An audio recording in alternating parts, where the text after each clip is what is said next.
दिनैनि बे बुब्लियाव नोंथांमोननि मिडियानि गेजेरजों बेखौनो जोङो फोरमायहरनो लुगैयो जाहाथे जोंनि 2 नं बेहेरबारि गामिनि साफ्रोमबो रायजो राजाफ्रा बाथौ धोरोमनि सिबियारिफ्रा जे ग्रोब ग्रोब ओंखारबोदों जाहाथे आरो बेबायदि नेक्स्टआव आरो जोङो आइ आफा होननानै जोङो ज' बिखाफोर दानानै जों जाहाथे आरो बिनिफ्राय जोङो साबसिन जोङो बानायनो हायो मन्दिरफोरखौ जोङो बिनिफ्राय साब सिखोनसिन खालामलांनो हायो जों नाजालांबाय थागोन आरो बेजों लोगोसे जोङो जानाखि मावनांगौ आद्रा दंबावो बेखौ जाहाथे जोङो मोजां रोखोमै जाहाथे जों मावलांनो हायो जानाखि जों दिनैनि बे अपेनिंआव माने एसे रां रुफानि प्रब्लेम हिसाबै जों जानाखि एसे मावनांगौ बेखौ जों एसे खमजुरि बायदियैनो जोङो मावनांनाय जाबाय आरोखि जाहाथे आरो जों आसा खालामो नेक्स्टआव जोङो मोजाङै मोजां जोङो जाहाथे खालामलांनो हायो।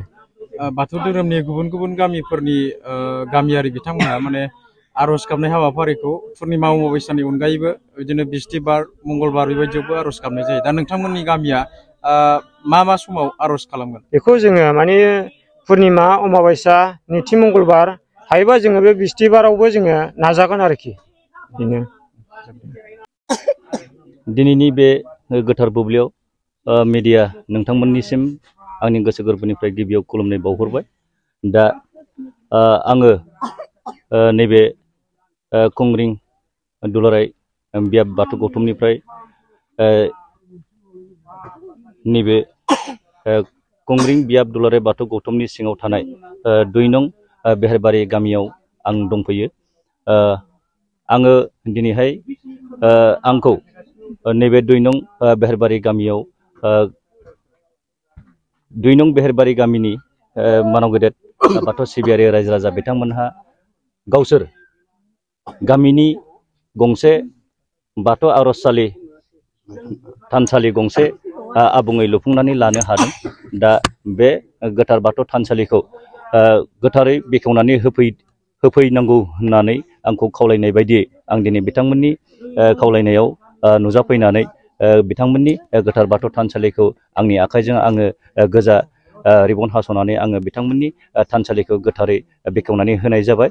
दा आं आसा खालामो नैबे 2 नं बेहेरबारि गामिनि बाथौ सिबियारि मानगोनां रायजो राजा बिथांमोनहा आइ आफा बिथांमोनहा बेवहाय बे मन्दिराव थानानैनो बे मन्दिराव जिरायनानैनो पुर्निमा अमाबैसा जेब्लाबो बिथांमोनहा आर'ज गाबबाय थानो हाथों आरो बिथांमोननि बे 2 नं बेहेरबारि गामिनि रायजो राजा बिथांमोननि जे थांखि आरो नोजोर बे थांखि आरो नोजोरा बिथांमोननि थाखाय जेब्लाबो जाफुंसार जाथों आं बेखौनो मिजिं खालामबाय। आङो दिनैहाय आंबो बिथांमोननि जे थांखि आरो नोजोरखौ आंबो नुफैनानै खोनानानै आंबो गोसोआव जोबोद गोजोननाय मोनदों। बेल' नङा जोङो नैबे 2 नं बेहेरबारि गामियावल' नङा जोङो ओनसोलनि गुबुन गुबुन बिथोरिया गामि बा खाथि खालानि गामिफ्रावबो जोङो बेबायदि थानसालिखौ जोङो बेखेवनानै होबोबाय आरो बुंनो थाङोब्ला ओनसोलनि जोंनि कंग्रिं ओनसोलाव बाथौ सिबियारि रायजो राजा बिथांमोनहा मोनफ्रोमबो गामियावनो गावबागाव गामियावनो गंफा गंफा आर'ज बाथौ थानसालि दंसै। दा बिनिखायनो नैबे 2 नं बेहेरबारि गामियाबो गावसिनि साननाय बायदि दा गावसोरनि साननायखौ बिथांमोनहाबो दिनैहाय मोगथां महर होबाय। आंबो जोबोद गोजोननाय मोनदों। आङो आंनि साइडनिफ्राय जाखिनि नुफैनानै गोजोननाय आरो आंनि आखाइजों जाखिनि मावनांगौ खावलायनाय बायदि नुजाफैनानै जाखिनि मावनांगौ हाबाफारि बे हाबाफारिखौ आंनि आखाइजोंनो गोथारै बेखेवना होनाय जाबाय। गुबुन गुबुन धोरोमफोरनि बेबायदि धोरोम अनुष्ठानखौ बिराद साबना हामना नुनो मोननाय जायो, नाथाय बाथौ धोरोमनिखौ बारा साबना हामना नुनो मोननाय जाया। दा बाथौ धोरोमनि बे धोरोम मन्दिरफोरखौबो साबना हामना खालामनांगौबा माबायदि हाबाफारि लानांगोन बाथौ धोरोमनि मानसिफ्रा होननानै नोंथाङा सानो? नंगौ, गोदोनि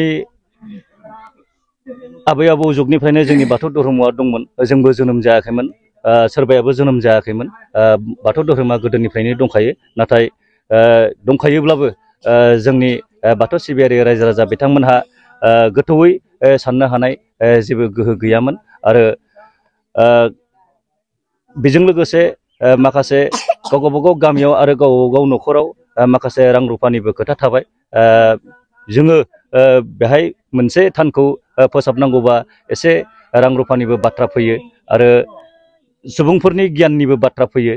जोङो गियान गैयाबा जोङो साब सिखोनबो जाया आरो गोथौ गोथौ बाथ्राखौ जोङो बुजिख'नो हाया आरो रां रुफा गैयाबा जोङो साबना हामनाबो खालामनो हाया। दा जोङो बैफोर सिगाङाव जालांनाय माबाफोर गोरोन्थिफोर बे गोरोन्थिफोरखौ जोङो गोसोखांनो नांला आरो जोङो गोसोखांनायबो नङा। दा जोङो नैबे गोनोखो मुगायाव बादायारि मुगायाव जोङो जाय जेरै हागौ एरै जोङो सिबिनानै गाव गावनि धोरोमखौ जोङो साबना हामना खालामलांनो जोङो नाजागासिनो दङ। नोंथांमोना गावबा गावनि गथ'खौ सासे राफोद गेलेगिरि खालामनो गोसो दं नामा? रायजोआरि हादरारि हादर गेजेर थाखोसिम गेलेगिरि खालामनो गोसो दंब्ला नोंथाङा गोबाव दा खालामसै। सासे राफोद रोंखा राखा गेलेगिरि खालामनो थाखाय नोंथाङा जानजि खाफ्रादो आरो मुं थिसनहैदो।